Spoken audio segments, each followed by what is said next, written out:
Welcome everyone to season 3, episode 11. 311's cool. 311. 311's cool. Episode number 76, right? Yes. String Flame already throwing shots out there. Come on, man. Shots. What happened? Shots. Congrats on your upcoming U.S. citizenship, Sherry. Oh, no. Oh, man. Hey, came in with the heat Soon. right off top. Soon. And now I'm angry.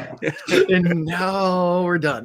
Good night, guys. I hope you enjoyed the episode. Trees out. Lord. Tree comes and visits us every now and then. She's no stranger to the United States. I used Absolutely. Actually, the whole guise of me trying to get her come down here and paint the wall. Actually, she's gonna come down here and make her take a surprise citizenship test. Yeah, exactly. That's.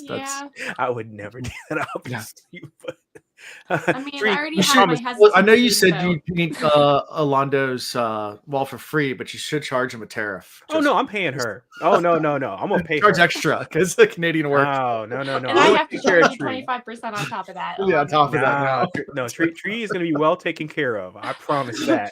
No, and look, when people do me favors, I make sure I'm magnanimous with my appreciation. Oh well, I appreciate that. Now we just have to see if the border will let me into America. They will let you. They'll let you in. Don't even stress it. We'll see. I know. Look, I got to go down to Panama because I'm still working on my dual citizenship thing. Good luck. And I got to go to the State Department to go get some stuff straightened out. And I'm like, there's only so much you can do. You can try to put all this bluster out there, blah blah blah, but there's only so much you could do. I mean, sure, we have international agreements, etc., so you can't just roll them things back. Yeah, so, I have a feeling this is gonna probably mostly blow over. I hope so. Some of it will, some of it won't. I mean, but hey, it is the state of the world. But just remember, everybody, there's silver lining to all this stuff. If nothing else, hopefully it gets people motivated. If you don't like what's going on, the next time, make sure you do something about it. Yeah. What are you drinking? Oh, I made a mango old fashioned. Oh, I forgot to stir. Dang it. I actually went out and cut some mangoes and did all the thing and made a simple syrup and all the things. And then I put it all together and I forgot to. I don't have a stirrer. That sounds delicious. I gotta go step away real quick. Okay. Give me 2 seconds. All right. Yes, you're gonna I miss him. Okay, noted. I miss him. That's a callback. Yeah. Is it just me or does I see both of your videos keep flashing off? Oh. Mine's does? Yeah, it's between both of you. You just go black for a second. Oh, really? Is that just me? It might just be me. Oh, you having seizures? What? No, I didn't say anything. No. Okay, it's just me then. It's the CIA. They're monitoring our stream now. Probably. Yeah. They know we're talking across borders. It's really great being part of this podcast. It's been I've great. seen you guys in 4 years. We're a cantankerous bunch, and they were like, "Nope, that's enough." No. The apple cart has gotten upturned too many times. It's Chris. What's up, Chris? Oh, Chris is in. Chris. What's up? Wait a minute. Is that Ian? Ian was here earlier. Oh, no kidding. Yeah, he was here earlier. But I called him right before he started. He was playing Fortnite, so he's probably not paying attention right now. Oh, okay, got you. No. Man, I love when Big Brother podcast comes on too. Yeah. Hey. I mean, if you can't find Ian, he's either usually sleeping or playing Fortnite, which is the only reason why I have Fortnite on a computer. It's just because if we're getting ready to do the wheel reads and he's not there yet, I'll just log into Fortnite real fast and find him in there enjoying the game and be snipe him and be like, no, I just join his game and be like, dude, we're recording, get off. Turn the game. That's a game I have never got into. Every time I never did either. I don't get the allure. I mean, maybe someone's got to explain it to me. But you were just talking about, Minecraft, for example, behind you. That's a game I will never get. I just know it. I'm just never. It's not meant. I'm not the target audience. It's not meant for me. Yeah, my son loves Minecraft, so he has all the Minecraft Lego sets. Minecraft Legos. Yeah, it's fun stuff. But he's into Star Wars right now. Is all the Minecraft stuff collectible, like truly collectible? Like all the some of it is. Some okay. of it is. The discontinued like Lego sets are really expensive. Well, I mean, that's Lego in general. I mean, in general, some of it is, some of it's not. It's if you just have like some anything old else. sets, so shoot. Well, I mean, especially if they're like Star Wars, Harry Potter. Didn't they used to? My son really got into Star Wars now, so he's like super into Star Wars. Oh no, it's the Technique sets. Old Technique sets are worth like crazy amounts of money. Shoot, I used to see them things on store shelves back in the day. Yep. Yeah. Yeah. Fun times. Mm-hmm. Remember the old Technic roller coaster? That thing was badass. I mean, it was like it was the coolest, and it had the sound because it was actually the chain mechanism. Yeah. Oh man, that thing was. I really wish I had one, but I had a friend that had one. I never had one, but I had a friend. Because they were expensive. I mean, Technique stuff was. I mean, and of course, I mean, this is even like new. They were expensive. Yeah. So imagine getting one now in the aftermarket. Yeah. Forget about it. You know, that kind of thing. You ain't gonna get one. It's not gonna happen. Fun times. So you guys ready to talk about some Wave Kings? Because as Chris says, Wave Kings is so good. I'm gonna just jump ahead and say I'm glad things are kind of coming full circle a bit on that second chapter that we read. Mm-hmm. So I'm like, okay, thank you for bringing it back together again, because I was like, you put all this stuff out there. Mm-hmm. And then it's like this like other storyline has just dropped for like chapters. Yeah. Finally, it's kind of all coming back. Like, okay, now here we go. All right, so that's all. We're getting to the end of part 2. So this is the end of part 2. So we're not to the last chapter yet. We're gonna start with chapter 27, Chasm Duty. So, which is really gross, we found out. It is really gross. It's not a fun job. But we start not in the chasms. We start with Kaladin paying a visit to the apothecary. One of my favorite, again, my two favorite words, haberdasher and apothecary. Y'all know those two professions. I'm like, they're the best. And he tries the apothecarist tries to swindle him so poorly. He gets there and tries to sell his knobweed. He's like, "Oh, you got wild knobweed? Psh, that's not effective. So I ain't gonna pay you crap." Yeah, not as effective as the stuff I got. That's stuff I got. I got the good stuff. That stuff's crap. and ain't no knobweed like the one. And Kaladin like almost accepts it. He starts thinking about it. Like, wait, but I used some. It worked just as well. Like, what are you talking? Like, no. Like, it's like, this is bull crap. So he sees through it eventually with the help of Syl. Syl helps him out a little bit. Like, hey, he's lying to you. But he kind of works his angle there. It's actually a pretty good good little gimmick he does, and he gets paid a lot. Yeah. And sets up a whole entire system now. So now he's running the knobweed cartel. Right. And he's like, hey, look, and if you get caught, you can blame it on me, and then I will take the fall. Mm-hmm. And you can like wash your hands of it and be like, I was just messing around with this scrum over here. Who cares? Yeah. I didn't know. You just some slave, and they can leave it at that. Yeah. What any thoughts, Tree, that you want to add to the whole knobweed discussion? No. Okay. Cool. I just like knobweed, though. I mean, he's just knobweed. It's interesting.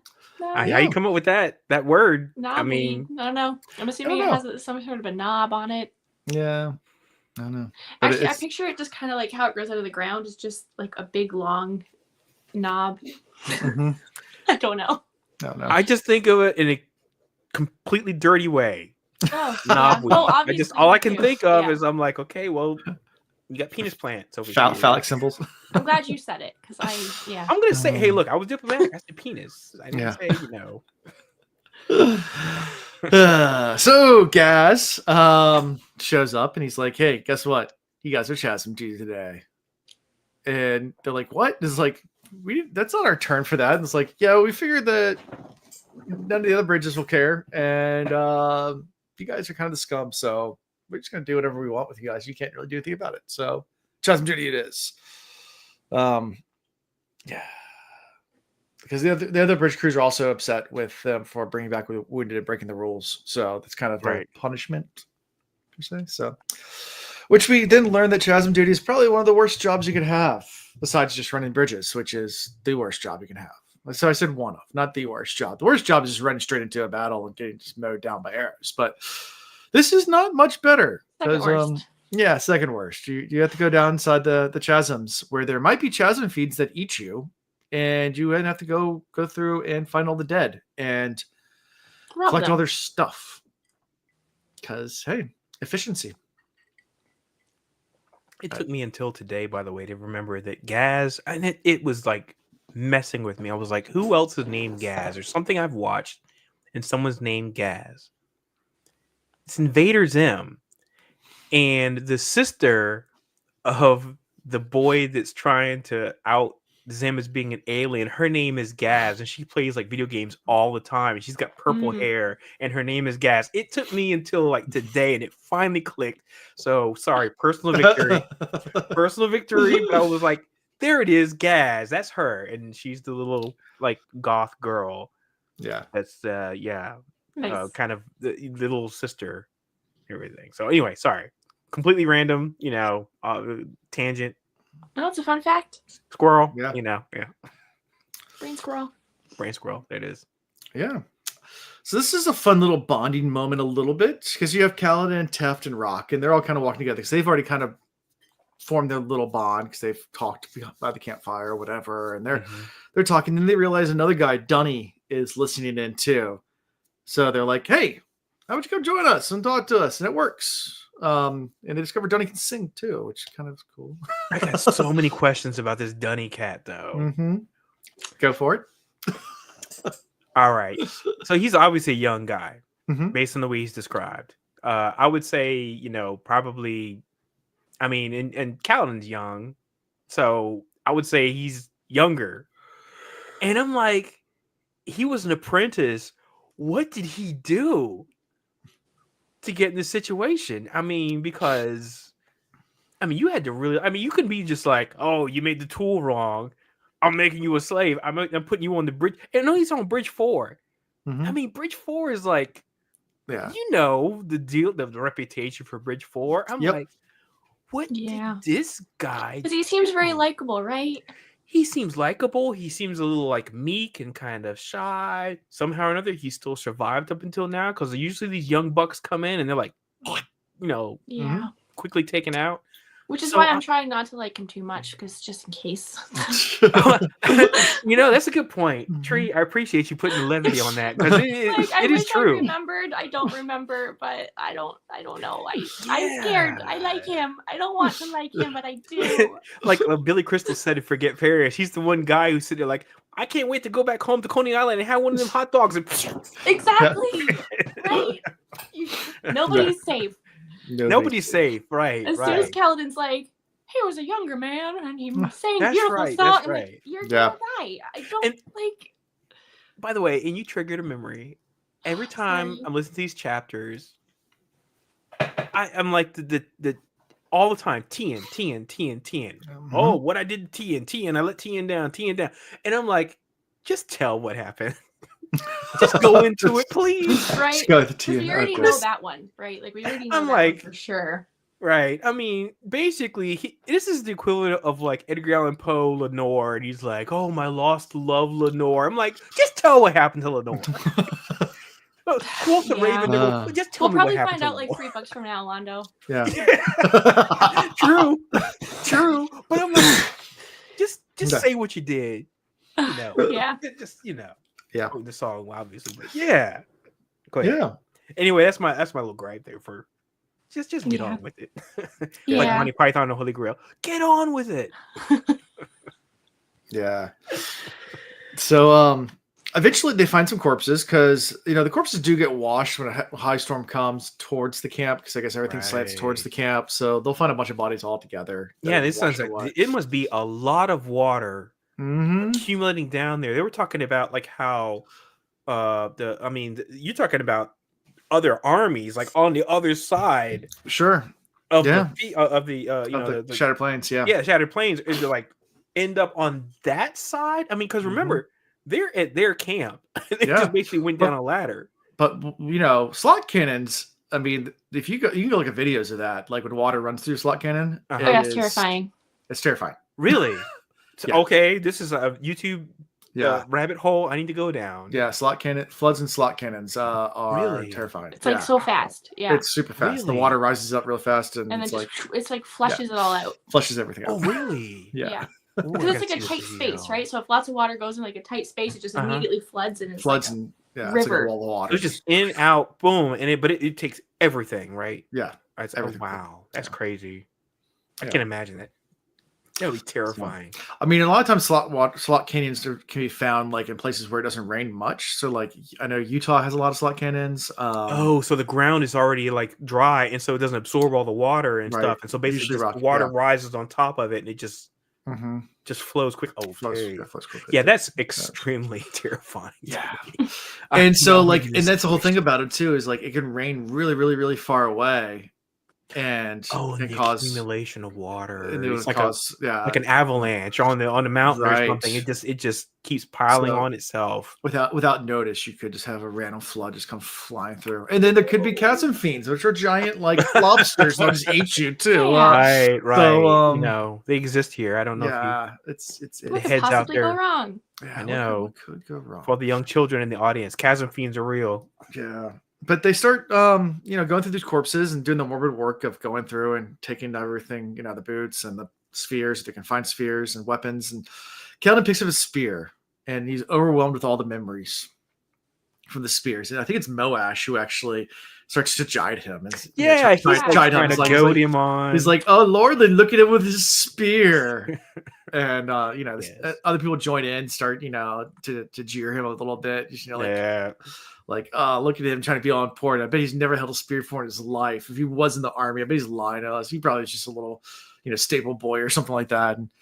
And then he blocks them all out and just goes into what they call kata, which is basically a warm up, like exercise. I picture like, but we find out later on it's not a regular kata though. It's like super advanced kata before. He's like, no, you went into an avatar state just Yes. And everyone shuts up for that because he stops and like, they shut. Job says like, he's like, get back to work. Like, yes, sir. Frozen in stasis watching this dude, and then they all saw the sprint. Yeah. And then she's sitting there like, do. Yeah. I don't know what you're talking about. It is explained she had both of her hands on one of her knees, just kind of looking around like.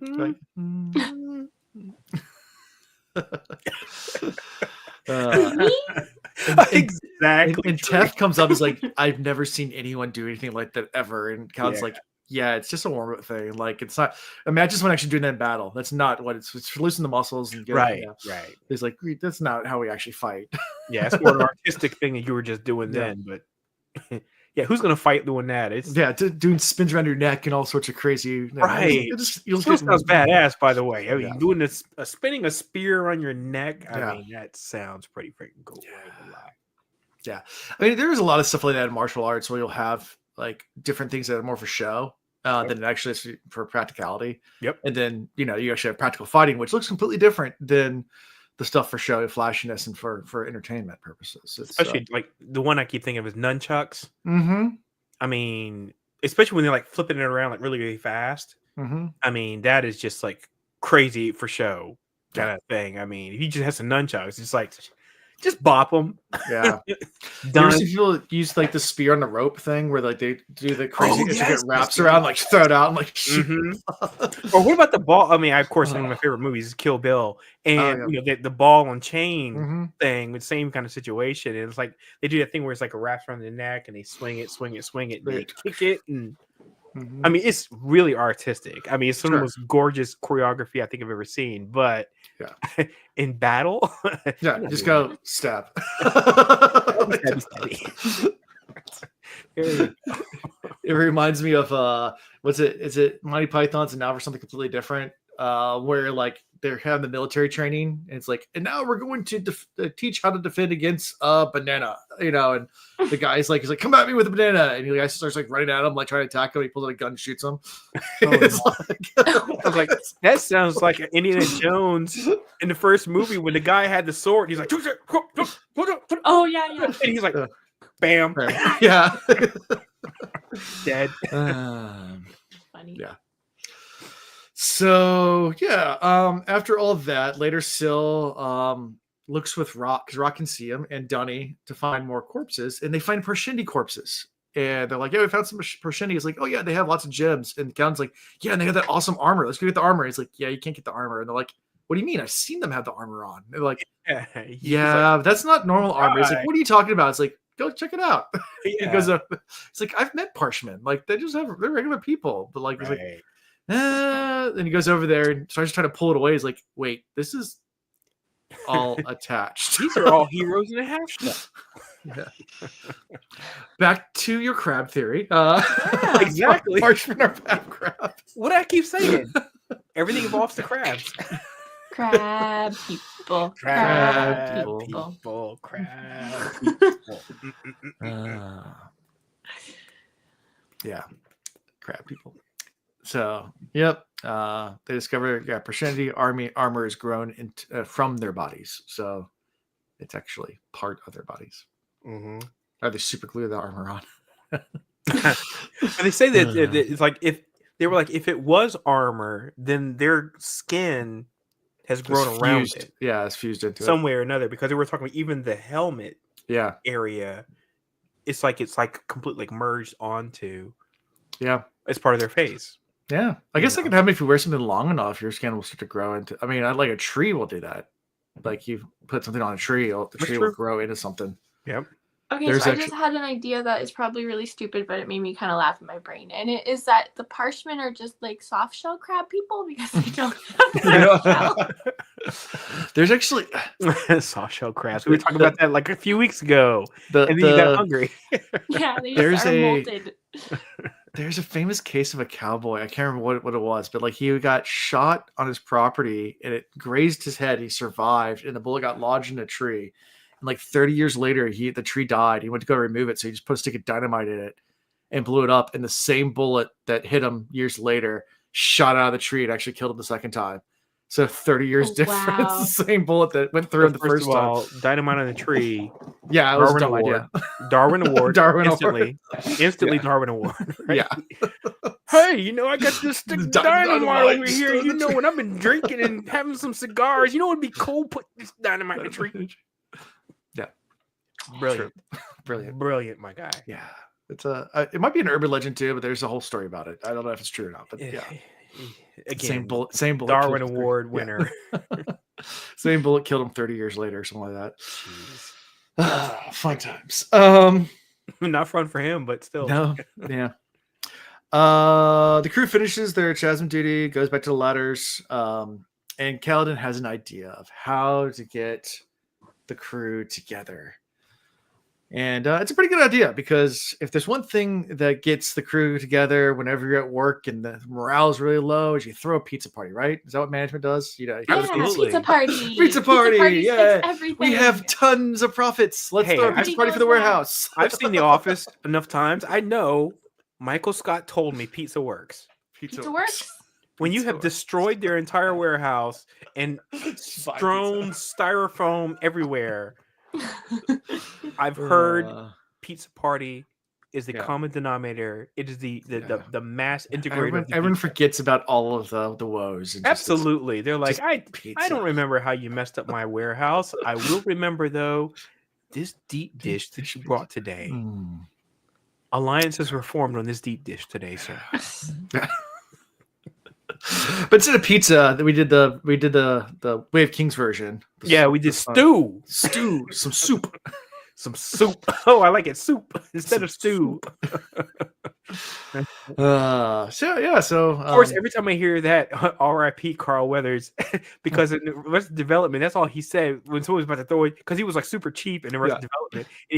Someone's going to throw away a chicken boat or a turkey boat. He's like, no, don't throw that away.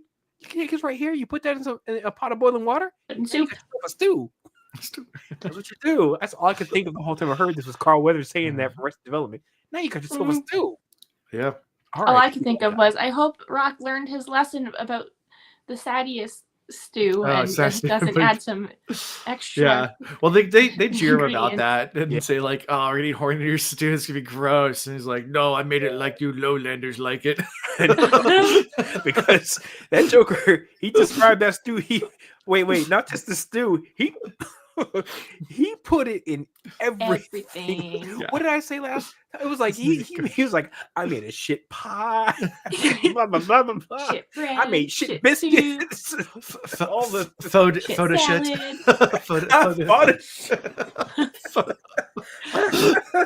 Good point. Photograph. I would not let him make me a stew unless he got supervised the whole way. Right? Kaladin had too much confidence, I think. Yeah. But one by one, they all come out and they join. And they have the stew, and they all the spirits are lifted, and everybody kind of has a good. Yeah. There's still and some Dunny's grumbling singing for them, which we need to protect him at all costs at this point. Yeah. Protect who? He's not allowed to go Dunny. down into the slot cannons anymore because Dunny. I like him too much. Dunny. Oh, okay. Because he sings for everyone. Because he sings and he's. Well, that's right. just a Because he's got a baby. great voice, and there were some. I mean, hey, look, it brought all the boys to the yard. Yeah. His milkshake. So after all that, the next morning, they wake up and more of the crew comes out to work out with Kaladin in the morning. So it's slowly. I mean, they still have the people, you know, your faction that's like meh. Yeah, but he's getting like 3/4 of them now, so he's getting numbers now. Chris has jokes. Chris, don't Shot fired. tease. That's fire. Dunny? Never heard of him. Never heard of him. I do this every week when I start these chapters. I forget to do the epigraph. Oh, what was it? Yeah, please. This one was if anything. No, yeah, you know what? I agree with Tree. Let's just do both of them back to back. If you have that capability, if you have them close enough together. Yeah, okay, cool. I do. Well, that's how we end this chapter. So we could do both of them back to back now. So. Oh, we Yeah, are done the because so chapter. they go out, they work, and is that the end of the chapter? Nothing else? Yeah, I think that's how we end it. Okay. Just you to make ready sure there's to? nothing. No bridge calls or anything like that. No, Yeah, no, and there's like the no ones that are lines. like vocal against him, don't work out with him, but he's already getting Yeah, he's enough of them on his side, and he knows he's got to like accelerate his he doesn't have time. Their allegiance, right? Because it can't be like, oh well, I can take like the next 17. Yeah, weeks there's a to lot. do it. There's a lot of talk, inner dialogue there about like what makes a good leader and things like that. And how you can get the men together, but it takes a long time to work people over. And he doesn't have time for that. Right. So, Not in Bridge 4. not a bridge 4. And he thinks about like how fast everybody's turned over since he's been there in a short time, and Right. it's he needs to get them to work together now so he can keep them alive. Yeah. Unite them, Kaladin. Unite them. Oh wait, that's Dalinar. Mhm. Okay, but Kaladin's doing it. I didn't hear what you said. I'm sorry, Tree. Dalinar. Dalinar unite them. His visions. Yeah. Oh, hey. Yeah, Kaladin's pulling it off a little bit. yeah. He's trying. He's trying. He's trying. So, anything else in this chapter? Anything else we're missing? Or No, it was a long chapter, which It I feel was. like a lot of it was. In fact, both of these chapters, I feel like some of it is kind of filler. yeah, it's a lot of description and a lot of just kind of But I you get a feel lot like- of world building. I feel like the last few chapters we read, which were maybe like two. No, I want to say it was like 3/4 of the length, and I feel like they were more effective in terms of what they delivered. Sure. This I feel like it was like just kind of a lot of exposition stuff, and I was like, okay, Yeah, a lot of world building. I didn't really hate it, but Yeah. it's like I just felt like it really. If you think about it after the fact, I was like, you really didn't advance things terribly. So who were the three? They're the three main people that didn't like that are against Kaladin. So it's Moash, Sigzil, and I can't remember the last one. All I think of is Gaz when you say people that don't like him, and I just Oh, yeah, cannot get Gaz, Gaz out of my yeah. head. So Was the Scar? So there's Scar, Scar is definitely the one that I would. Scar's If it was me, I would say Gaz. Drahe, Scar. Those are my- Drahe, Jax, Torfin, Hopper. I just remember hearing Scar's name today for the first time. And I thought of the Lion King. Of course. Oh, Definitely Moash. I don't think Gaz likes I see anybody, there's there's a hater in the group. There's a hater. Yeah, DK. He's like, FOS, yeah. Got you. I hear what you're saying. I'll double down on that, sir. Yeah, he's being he is, but Mosh is being the hater.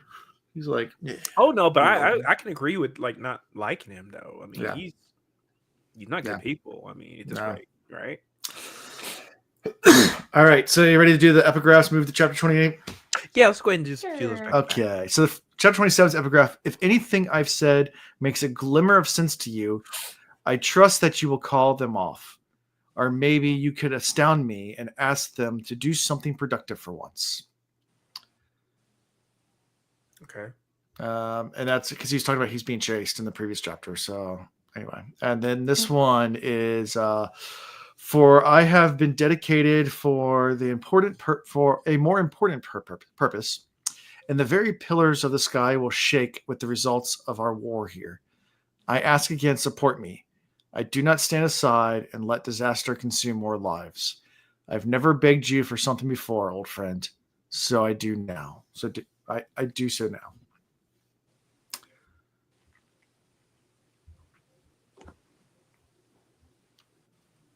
So that's the last one. Anyway, so chapter 28, decision. Decision. Wait, that's what it was called? It was called Decision? Oh, I forgot that. Yeah, it's decision. It's a big decision. Which makes sense because it was kind of. I mean, it was about a major decision, so I get all that. I just didn't remember that. I don't know why I don't remember the announce. It usually announces it in the audiobook, so I just it does. It was one word, so it's probably cast. Just keep going. Just keep going. We start with and I always do my bike. I'm doing my bike workout when I listen to these chapters, so sometimes I'm sure I miss like little things because of that. So could have been whatever. Yeah. Speaking of workout, I got a treadmill today. I bought one. No kidding. Did you buy one used? I did. I bought one on Facebook Marketplace, which Absolutely. was the most frustrating process ever, because the person I was communicating with was the most least responsive person ever. Like I asked them like a week ago, like, hey, is this available? And like 3 days later, they say yes. And I, within 1 minute, responded back saying, okay, I can pick it up tomorrow if it's in good working condition. And 3 days later, they said, oh, I can't do today. I can do tomorrow. So I was like, okay, which is today. I was like, all right, I'm off work at 5. I'll swing by after work. Right. You know, and what's your address? Get a message at 4:45 saying, hey, I'm home now. I'm free anytime. What's your address so I can come there? Crickets for like an hour. I'm like, oh my God. Are you trying to sell this or not? Like, respond. The smart thing, I bet you, Alan, I can assure you probably got a great deal, because this is the time of year to get that stuff. Because somebody's bought something. This was never used. It was never used. I mean, the tread on it looks like it's not worn at all. Like no one's ever used it. I'm like, look, if you have never worked out in your life and never like been running and stuff, and you're like, I'm gonna get a treadmill. I'm like, have you heard of running outside? Because you can do that now. Yeah. No treadmill required. Just put on sneakers. Yeah. If you're not motivated enough to do that, there's no way the treadmill is going to like remove that barrier for you to work out. I just had a treadmill so I could do it like because I want to get a treadmill because I love running. Mm-hmm. I just don't like running on the street because of what it does to my hip.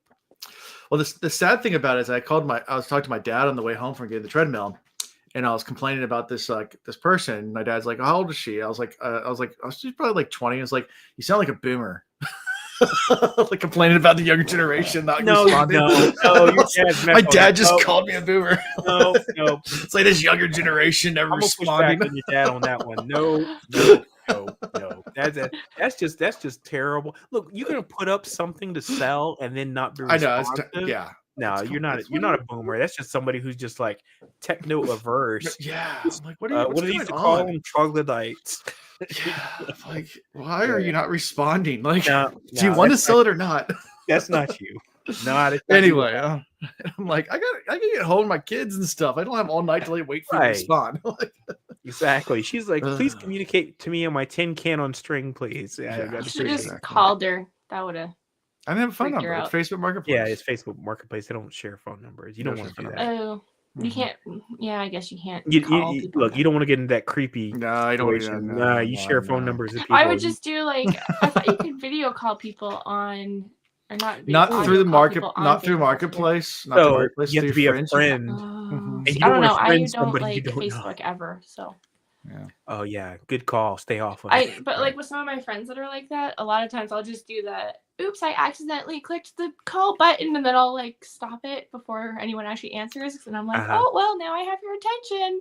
Sorry, nice. That was totally an accident. On very, very rare occasions, only when it's necessary, like when you have to pick up a treadmill. When you have to pick up a treadmill, because you do that often. I know that's a thing all the time. All the time. Exactly. They call her Tree the treadmill exchanger. I mean, that's all she does. So, anyway, decision, Adolin. So Adolin's, is out on inspection. Adolin studies his father and worries about what he sees with his dad. Taleb is out there demonstrating the new prototype for the portable bridge, which fails miserably, just falls apart. Now Taleb was, and please guys correct me if I'm wrong.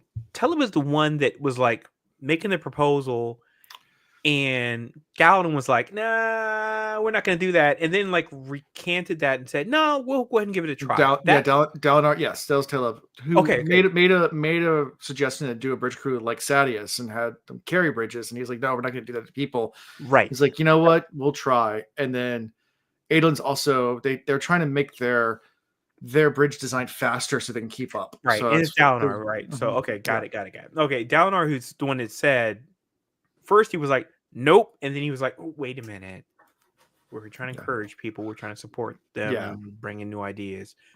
This is that same guy, right? Yes. Okay, good deal. Thank you. Yeah, and he's kind of down about it, and Adolin picks him back up. It's like, you know what? Hey, just because it didn't work doesn't mean keep trying. You got to keep trying at it, right? Yeah.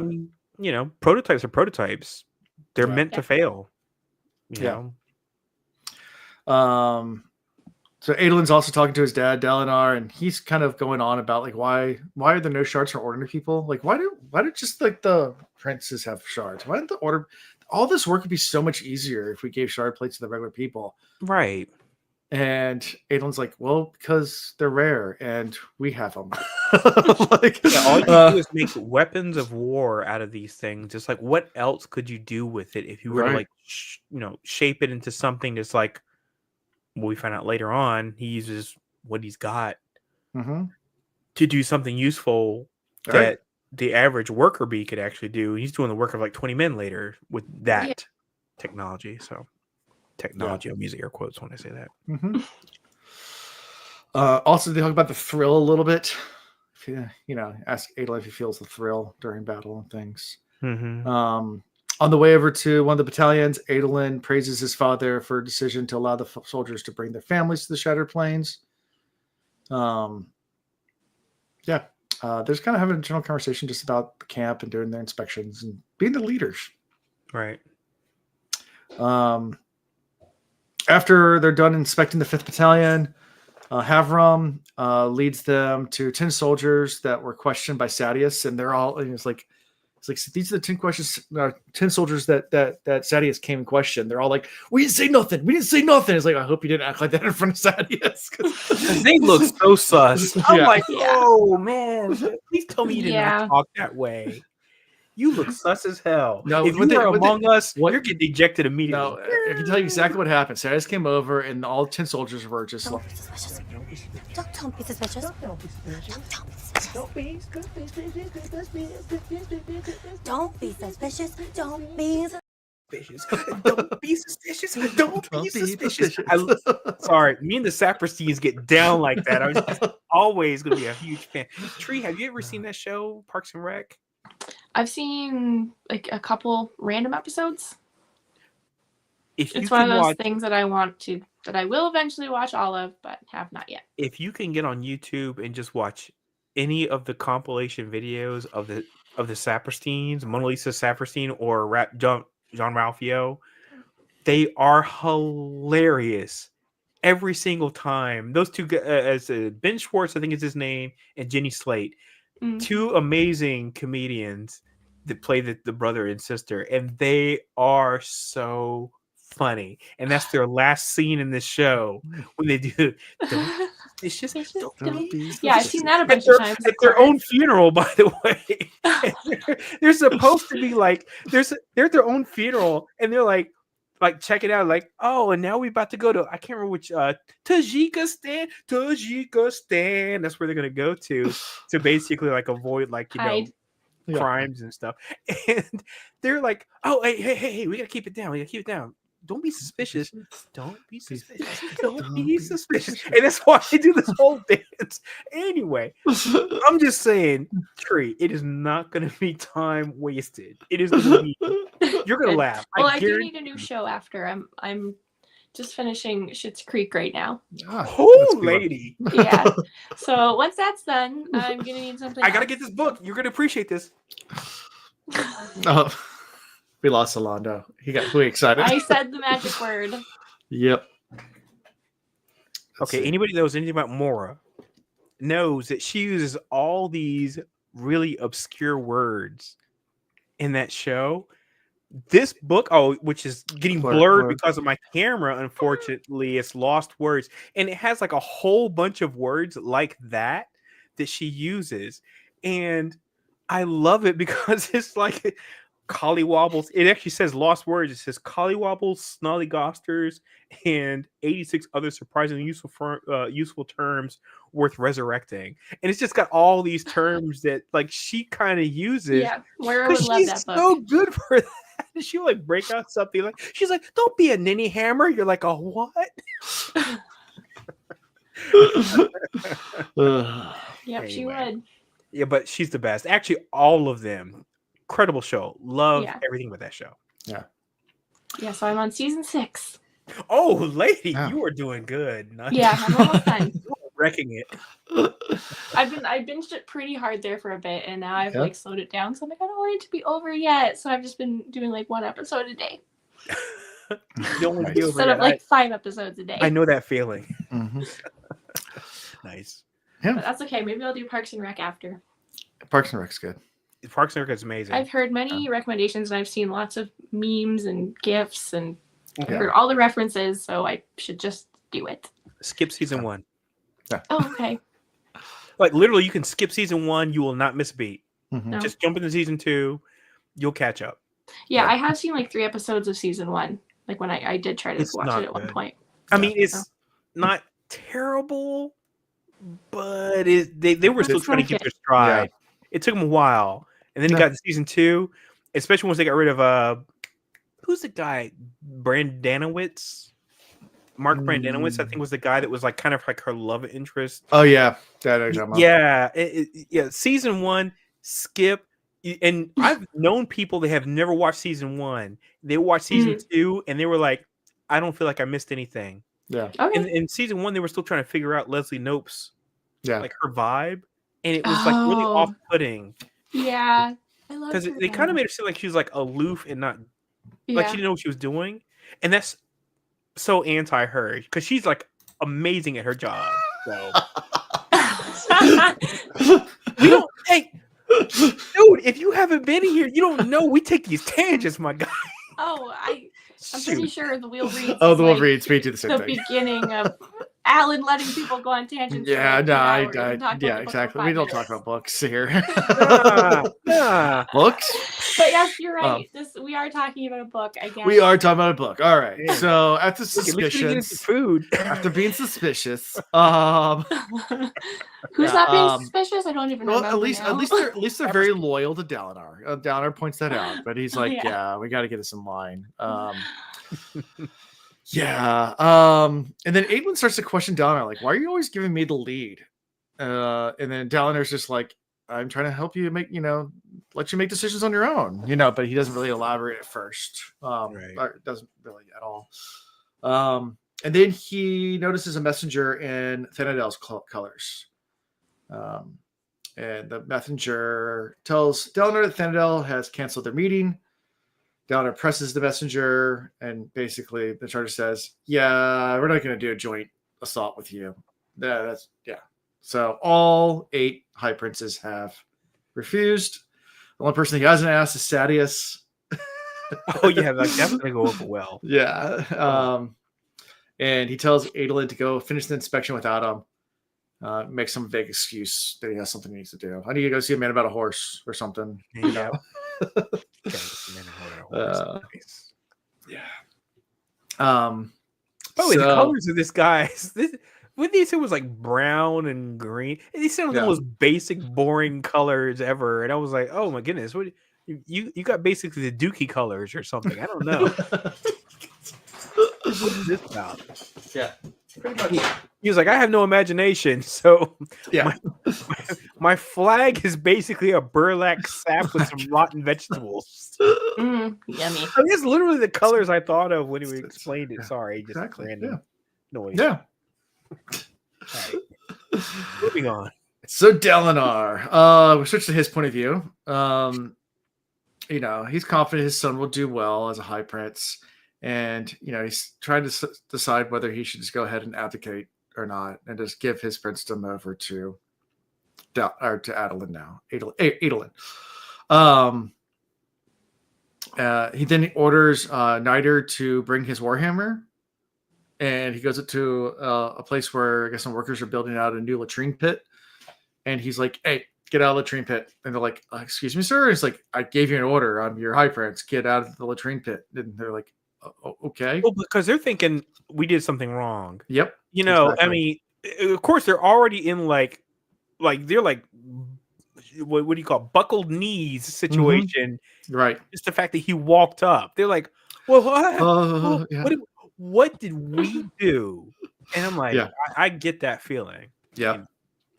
So, but he gets his warhammer out and he sends him away and then puts on, he already has a shard plate on. So he just jumps down there and with the force enhanced from the power of his mech armor, just starts to like cut away and using shard blade to cut away like blocks and then smashing them out. Yeah. This guy and starts to like in there do the work of like 20 men, like no time at all. Like just carving through. This Joker, John Henry, this situation. He's like, I got this. Bam, bam. Like Paul Bunyan, just John Henry, sir. John Henry, okay. John Henry is the guy who had the hammer and he was like putting down the spikes and he was actually beating like all the machines. Yes, and stuff. Yep. Yes. Yeah. But Paul Bunyan did that too. That's right. Paul Bunyan also went up against the chainsaw. Mm-hmm. He was swinging the axe quicker than the chainsaw. Yeah, because they had to do with the chainsaw. He's like, bzz, bzz, bzz. John Henry's like, swipe, swipe, swipe. Yeah. All the old mythical American legends. Yes. What was Paul Bunyan is Blue Ox Babe? Blue Ox, yes. Yeah. Bunyan with the axe, Henry with the hammer. That's man. That's the deal. And then Johnny Appleseed. Johnny Appleseed just spreading seed all over spreading seed all over America. He was like, you want some apples? Did they teach us in Tree in Canada about Paul Bunyan? And did you all learn about Paul Bunyan and John Henry and all that? But not like seriously. Like I know who that is. I don't know if I know who that is because my grandma's American and I heard about it when I was a kid or where I had heard about it, but it wasn't like a big thing. Yeah. I'm still trying to figure out why they came up with the Blue Ox. I don't know. I don't get that part. Someone's got the answer to that. I don't know, but for all the heads out there, educated. Blue Ox. Why was it a Blue Ox? Yep. But yeah, so he's sitting there just thinking about the codes and how he should make no man do something he wouldn't do himself, and that's part of the codes, and that he's also worried about he's losing his thirst for battle. That how the book's changing him and how that changed his brother. Yeah, but he's also having a cathartic moment though in this. He really feels like he's like contributing to something right now. Right. And he's been talking about why isn't this shard, used to build something that the common worker man can use to, be advanced in their life, and create, I don't know, some type of amazing mechanisms that move technology along or whatever. And right here in this moment, he's like, this is just a sample of what we could do if we took this amazing gift that we're given and turn it into something that's actually practical. And love the fact that he's like, this is what I needed. Yep. Having been in battle last time, and he had that moment of like crisis in battle where he actually started like saying like, "Oh my god, I'm busting skulls, I'm breaking like ribs and stuff," and he's like, "There's got to be more," and he had this like moment, and so now it's like a cathartic moment where he's like, "Oh, it's the other way," you know? Yeah. So, yeah. And as he's working, he gets interrupted by Navani. She shows up. She shows up, and he's like, this sultry lady.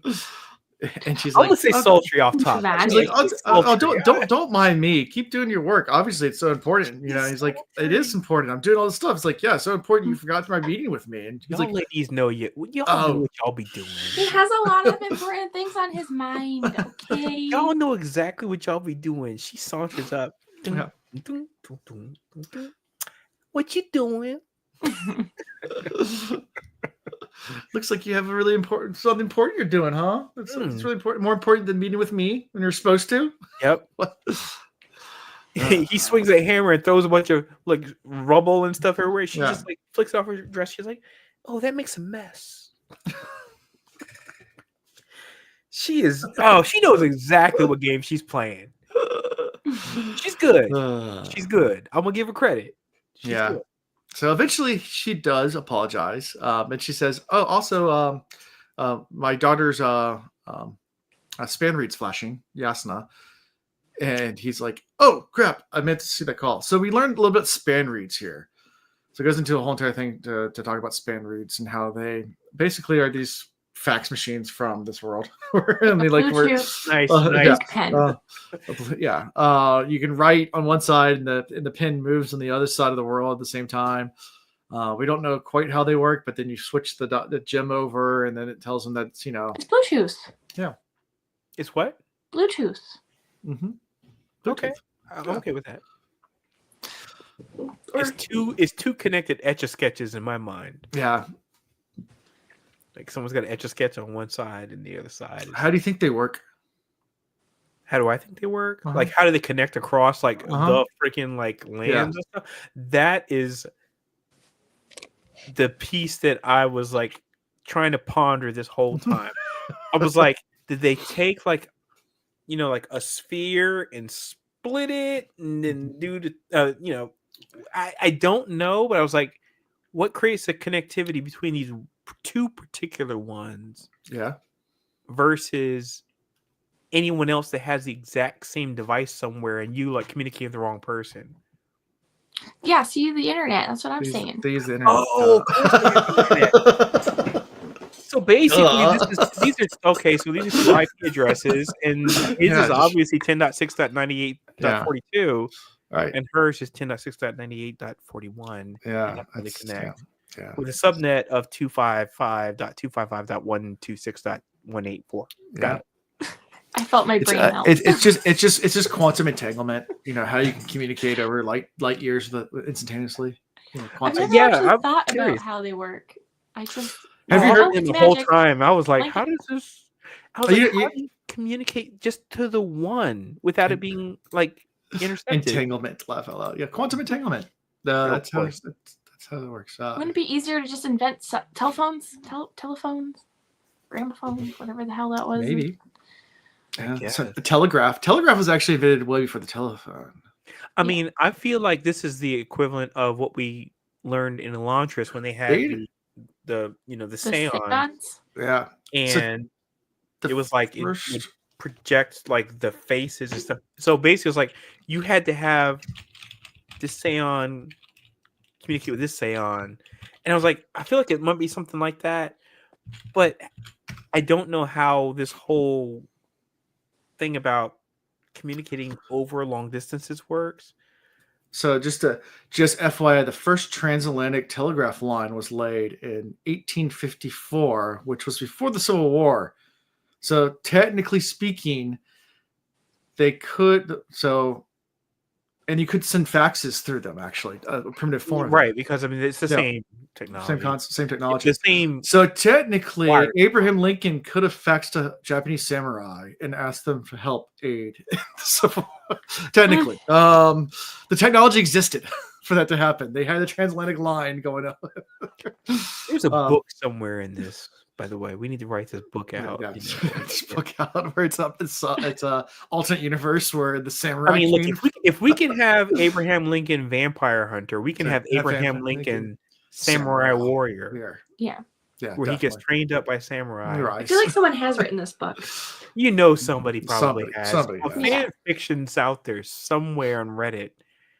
Oh yeah, already out there for the taking. We can turn it into a full, novel.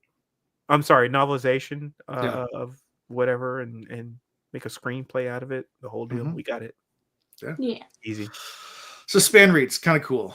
But they start talking back and forth. They send code words because they've developed a whole code system to say whether people are around or not and what's safe to talk. And they have secret phrases, which is normal for communicating long distance for any. Probably.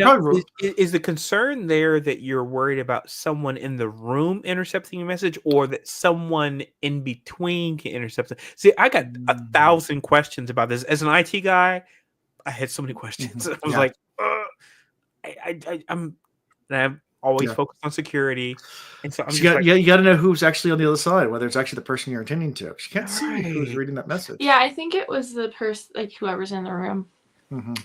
Okay. Because Dalinar did say that thing about like one of the code phrases was he doesn't know everyone in the room, or he doesn't trust everyone in the room. Right. So I don't know about. And by the way, he can't read. So he's trusting. So someone else has to. So he has to trust somebody, right? Somebody, So now she knows there's other people there that also are listening to this. Yeah, this is very. I'm gonna use the term again. This is very sus. I mean, you're hoping you can trust everybody in the room and around you and on the other end, and which is why they have code phrases. That's why they have code phrases. Right? Because I doubt the people like the one that's reading it, because she was only there for like a week, right? Navani said. Yeah. That he doesn't know her, right? So even the one reading doesn't know the code phrases. Yeah. And what do we think about what not Navani? Yasna said about her own mom? Oh, about she's like, my mom's she's tricky, like a Run DMC song. She's tricky, tricky. Yeah. So be careful around her. What does that make you feel about Navani? Do we trust her? Well, first of all, I trust Yasna only because Yasna she continues to be called a heretic. And that means that she has no allegiances to like a religion or whatever. And it comes up again in this chapter, and it's been said obviously multiple chapters ago. So she's her own person. She will always be her own person. And I love seeing this other side of her in this particular context, because I was like, it all comes together. She's not different than what she's been before. But when you see her in this context, I was like, yep, she's just always aware, cautious, and observent. So I like Yasna. We like Dalinar. But then her mom, she tries to throw it at him. She's like, hey, the reason I didn't choose you over your brother, blah, blah, blah. And then he was like, well, I'm not going to disrespect him. So he's going to be the noble person in the situation. Yeah. And but she's being tricksy and a little manipulative. Yeah, but she was ready to throw it at him. She was like, hey, I got that good. He's like, oh, hey, that's my brother. I can't do that. Yeah. Yep. I was just getting into that. Oh, please, sorry. I'm sorry. Yeah, it's okay. No, you're good. It's she's throwing it there. Yeah. Yeah, she's not subtle. No. I mean, classy, but not subtle. Yeah. And Dalinar comes out, surprised to see his son sitting there. He's like, "Oh, hey, and Adelin's there. Adelin's there with a new girl. It's like, hey, here's my new girl of the week. Oh, that's right. He got this week's biddy. Yeah. And then, hi, Aunt Navani. That doesn't make things awkward at all. Not at all. Not at all. Nope. Yeah. Womp womp. And Yasna has a lot of question about the Barshindi. There's a little short exchange there where they're asking, about the family, but then she also asked about the first encounter with the Barshindi 7 years ago. And Love this part. Yeah, and she wants to know when he first saw shard blades in their possession. And he said, I only saw them after Gavilar's death. Yep. Then she tells him about what her new ward drew. Reference to a book with the Voidbringers. Who's her new ward? Mhm. I love that. I like the fact this is all coming back full circle. Yeah. Because, she hadn't had somebody, and then young lady, she's like, they found this picture, and it looks like it's somebody who actually draws really, really well. Came back full circle. I loved it when it was said. Yeah. And I was like, this is so great. I was like, I finally we get it back into, like I said at the beginning of the podcast, it comes back full circle. I was like, this is great writing. Yeah. This is great writing because now you see it from the other side. Right. Yeah. You have appreciation for what's happening on the other side. You can't see what's happening. You don't see Yasna. You don't see who she's writing, with, and when she switches over the pen and they're drawing out the picture of the actual, the what is it called, the Voidbringer? Is it Voidbringer? Is that right? Voidbringers. Right. Yeah. Okay. Voidbringer. Anyway, but she's drawing the pictures and everything, and I was like, man, whoever it was must have sketched it out pretty quickly because it was like the way it was described. And I was like, of course, that's right. She's an amazing artist. So Chris, I love everything about it. They got codes. Codes. Area. Anyway, but yeah, she doesn't think that it doesn't believe that it is actually a Voidbringer, but it's labeled as one. And Dalinar and Adolin like, oh, it's a Chasm Fiend, right? Like, but that's weird. Doesn't make any sense. But Dalinar urges Yasna to come to the Shattered Plains as soon as possible. And the conversation ends, and he finds himself alone with Navani. Yeah. Yep. And he tells her, I'm going to go ahead and sit down. And Navani's like, I don't think it's a good idea. He's like, nope, I'm going to sit down. Give it to Adolin. He's ready. And that's how we end part 2. And he's been doing all this stuff this entire chapter, just really trying to confirm his decision. And then he kept saying, if I. And then at one point in time, he says, when I. Mm-hmm. And I'm paraphrasing here, but it's like he says, when I. And that was the moment that you knew, and he knew that I'm stepping down. I'm done. Yeah. So. Yep. And I think it's best for that to happen now before. Look, better to walk away from a position than to be fired.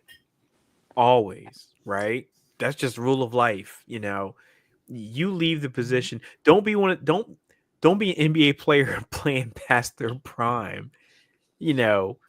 When you're at the point you're like, okay, I can't keep up, just walk away. Yeah. Especially like in this world, how do you think they fire them? Do you think they're just going to fire them, or do you think they're going to send assassins, or like how do you get rid of a high prince? Or what if you're out there and you're not on your prime, you're not at your prime and you get killed, just for pride? That's just stupid. It's like, just walk away. Yeah. So I'm happy he made the decision. Yeah. Of course, he hasn't really done anything about it yet. He's saying what he's gonna do tomorrow or whenever it is, and we'll see if it actually happens. Okay. Alethi very much feel like we're only as strong as the weakest link kind of people, though. You know what I mean? And if you don't step down, it's probably gonna not look so good. So yeah. Mm-hmm. So what do you think about Kaladin having some wins, and then Dalinar, it kind of feels like he's losing everything. Is he really losing, though? I feel like he's just transitioning to a different station in life. Yeah, that's fair. For him being in, the battle I think it was last week that he was in the battle and he kept having that moment of crisis where he was like starting to recognize. He's like, oh no, I'm like bashing ribs in and I'm like breaking heads open, and he was like not feeling good about it. Yeah. I feel like he's transitioning to a different state of service mentally with the organization that he's participating in, and it's going to be much more diplomatic than what he was in before. He still has the skills, obviously. I mean, he's knows how to wield that hammer, wield that sword, but and wear that armor and go into battle. He's obviously still the guy that can still like rattle all the rafters, but he's like, mentally he's not in the same place. And what happens if he does that? Because I mean, remember last time he even said when he had that moment of crisis, he was like, what if they had all surrounded me in that moment? I could have been killed. He's like, I gotta be like on my at my prime at all times when I'm in a war or a battle. What if he had that moment of crisis and he was surrounded? And I mean, they even talk about in this chapter, people have gotten, well, he said somebody got tripped and then someone took a arrow to the throat, basically. And that's how he was defeated. I mean, it could be something that random could occur, so if you have a moment of doubt in the heat of battle, that could be catastrophic for you and everybody around you, because you don't have that many people that have shard blades, shard armor, all the things. So I think it's good for him to step away. Yeah. I guess what I was meaning to say was he's not really losing everything, but I guess like kind of losing control, right? And giving up control, right? Yeah, and then Kaladin is like starting to get all this control out of his little, like he had nothing, right? Like, so I don't know. I just thought that was kind of an interesting like 2-chapter pairing where we see Kaladin kind of getting a little bit of that control and Dalinar is just ready to pass it on. Yep. But it's always said that the best mark of a leader is one that can relinquish control in a moment when they recognize that someone is best to take on the helm after them. It's knowing when you were at the end of your usefulness in that capacity, that's true wisdom. So I think that that's great that he's doing this. However, we'll see if what I'm waiting for is a rug pull to come up and be like, oh, well, you know what? Now his son got killed. Or something random like that. I'm waiting for this to happen where he's ready to transition out and then his son gets killed, like poisoned by like his new mistress or, whatever. I that's what I'm scared of. Now, I don't know what's going to happen in this book. Obviously, I've never read any spoilers or anything. I don't do any of that stuff, but I feel like, and then it's going to be like Godfather 3. He tried to get out and they pulled him back in. That kind of thing. We'll see what happens. Every time I try to get out, they pull me back in. Yeah. All right. Perhaps. Maybe. Anything else from these chapters you guys think of we missed? Or I have something in my safe hand. What is it? What is it? Lady? What you got in your only hands? It is something to do with these chapters. It's Tiny Rock. Not this time. Ooh, it's stew. It's soup. It's soup. It is soup. No, it's not soup. Can you imagine? Soup. All this. Her hand's been steaming the whole time. It's like a really red pan. It's like just boiled over, like it was dipped in McDonald's hot coffee. A spider. Spider. A spider. Oh, no, not a spider. What else from these chapters? A tiny warhammer. No, but that would have been smart. Yeah. I'm trying to think of objects. It's gotta be an object. It's not a person, obviously. I mean, no. It's an entire person. It's an entire plate of shard plate. It's an entire full body. It's knobweed. Knobweed? It's not a knobweed. Okay, one more guess from crystal. Not technically. Yeah, crystal. Yeah, it was a gem heart last week. Like that was. Gem heart. Yeah, okay. The little stone was a gem heart. I have no clue. I've exhausted all my guesses. Okay. A very tiny bridge 4. It is not. It is a span reader pen. A span reader pen. Nice. It's my tablet pen. It's a tablet pen. That's a span reader. So if I take my tablet pen, and if I was to take this tablet pen and put it on my tablet, would that mean like it'll start writing and you'll like write artwork on my tablet from Canada? Cool. There is like an internet thing that we can do that where I can draw and you can see what it is on your What? side and you can draw and I can see Lady, don't tell me Span this. reads it. You know how exist. much art is, like, so on my Discord server, I used to put together like a coloring page and then upload the coloring page, and then everybody that joined like the Discord call, like we could all color certain sections of it, or we'd all Get pick out color of and do here. Yeah, Google it was Doc. fun. This is the coolest thing ever. So which tablet was it? Do you have to like have like a Wahoo tablet or something, or what kind of tablets do you work with? I mean, that would work with that. I have a Cintiq. Other people, it's just on the internet, right? So if you have anything that you can use to draw, like people are using Paint, like that old program, like you could use your mouse. Oh, but it has to be on the I guess no, PC. they You weren't can using have a Paint, they- separate tablet device. Like I have an e-ink device. Yeah, like you could use an iPad probably or a tablet. Okay, because Remarkable Paper Pro. I wonder if it is compatible. I'm so maybe. curious. Yeah, because I know a few people were doing it with their mouse. I know I said Paint, but it's not Paint. It's like this internet program. Yeah. Well, sure. I mean, yeah, all that it's stuff. fun. Cool. So that's like a span so reader. So great. anyway, it's That's a span fun. reader pen is what we're saying today. Very It was cool. I like it. Got it. So at the end of every part, I'm just gonna hide something in there, and you're gonna Springflake did guess. actually say that before. Oh, you did?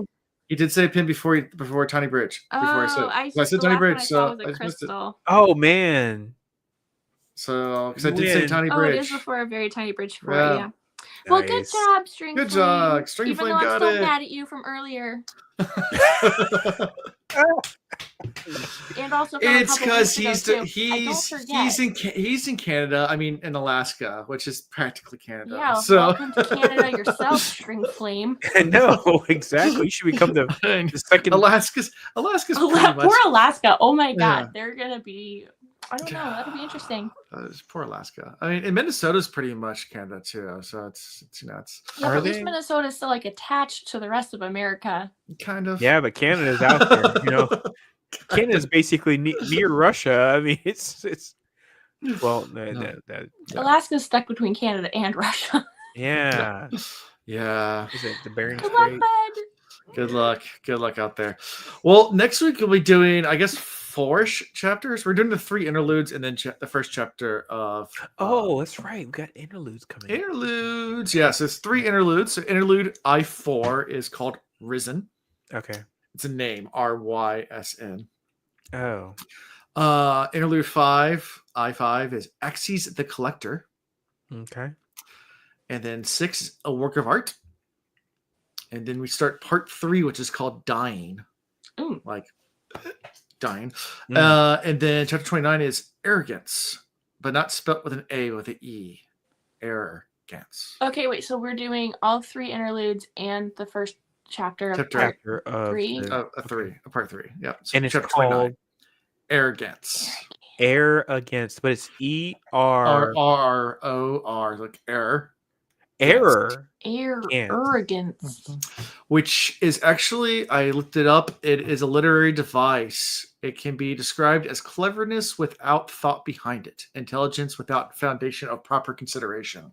Oh. So it actually is a literary term. So it sounds like it's got some similarity to the actual word arrogance. It's just a little bit of differentiation, but okay. Yeah. Fair enough. I do remember a little bit of the Risen interlude, but I don't remember the other 2. You don't remember Axis the Collector? Oh, it's so good. No. Anyway. Okay. Do you remember what he collects? No. You don't remember any of that? Okay. Rocks? Nope. Heads. Nope. It's fun. Stew. Teeth? Little small rocks. Churches. A duck. Churches. A duck. A duck. Oh, I don't know. He though, probably man. collects something really bizarre and unique. I don't know. Pop tabs? Did we get done with the letter? Hold on. Let me try to remember whether or not we're done with this letter or not. Or to continue on to the next section. Nope, it doesn't. We are going to something different. Oh, are you talking about the epigraph? the epigraphs. The obitugraphs. Well, it used to be obitugraphs. Now they're not. But yeah. So in this next part we go to something else, and now we're something completely different. Now we're something completely new. Yeah, we're going to something else. Got it. Okay. Cool. Fun times. Any other things we have before error against logic? No. Jen reached out to me about the my Scots Tank shirt, and she was like, "Nobody ever orders, a shirt in that color." And I was like, "Well, I am." It's just like been delayed, and I was like, "Okay." If you have it on your website, yeah, gotta make it. Make it. It's been like a month, and I still haven't got any tracking info or anything. And I'm like, "Come on, because you haven't made it yet." Come on. I know. I this thing by now. I love Jen and Rob a lot as people, but sometimes I'm like, I'm like, oh man, I've ordered stuff from China that definitely came in quicker than this. I'm like, come on. Yeah, it's because they're like it's just the two of them, right? And it's just Rob and Jen. Yeah. Yeah. But she said it's because I ordered it because I like purple. Funny enough, actually I'm wearing purple today. But I love purple and lavender.